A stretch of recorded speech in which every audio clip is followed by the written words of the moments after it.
এই বৃষ্টি বৃষ্টি ওয়েদারে সবাই কেমন আছো? এইরকম বৃষ্টি বৃষ্টি ওয়েদারে বাইরে বেরোতে আমার একদমই ইচ্ছা হয় না, কিন্তু বেরোতেই হলে একটু শপিং করার ছিল।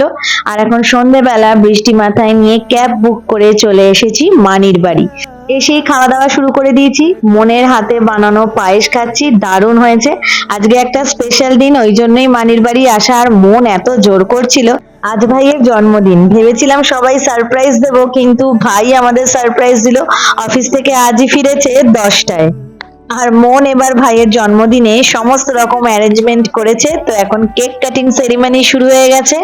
আর কেক কাটিং এর সাথে সাথে ভাই দেখো দুষ্টুমি করে চলেছে আমাদের সবার সাথে। বিয়ে হয়ে গেছে কিন্তু ভাইয়ের কোনো পরিবর্তন হয়নি, সেই দুষ্টুমিগুলো রয়ে গেছে। আর এই জামাটা আমি ভাইয়ের জন্য এনেছি।